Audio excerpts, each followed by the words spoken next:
ইসরায়েলে ইরানের হামলার জেরে আটকে গেল নেতানিয়াহুর ছেলের বিয়ে।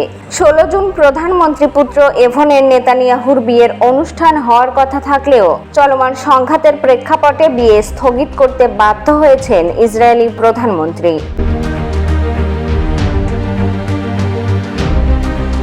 জানা যায়, চলমান যুদ্ধ পরিস্থিতির মধ্যে এই বিয়ের আয়োজনকে কেন্দ্র করে ওঠে সমালোচনার ঝড়। বিয়ে আয়োজনের সময় গাজায় ইসরায়েলি জিম্মিদের মুক্ত না হওয়ার বিষয়টি তুলে ধরে ক্ষোভ প্রকাশ করে বিরোধীরা। এরই মধ্যে ইসরায়েল ইরানের চলমান সংঘাতের কারণে ইসরায়েল জুড়ে জরুরি অবস্থা সৃষ্টি হয়েছে। বোমা হামলার সাইরেনে সাধারণ মানুষ আশ্রয় নিচ্ছে আশ্রয় কেন্দ্রে।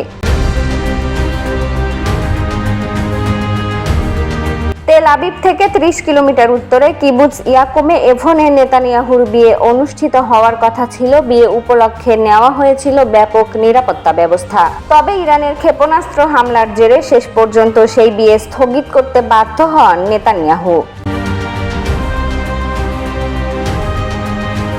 ডেস্ক রিপোর্ট, প্রতিফলন।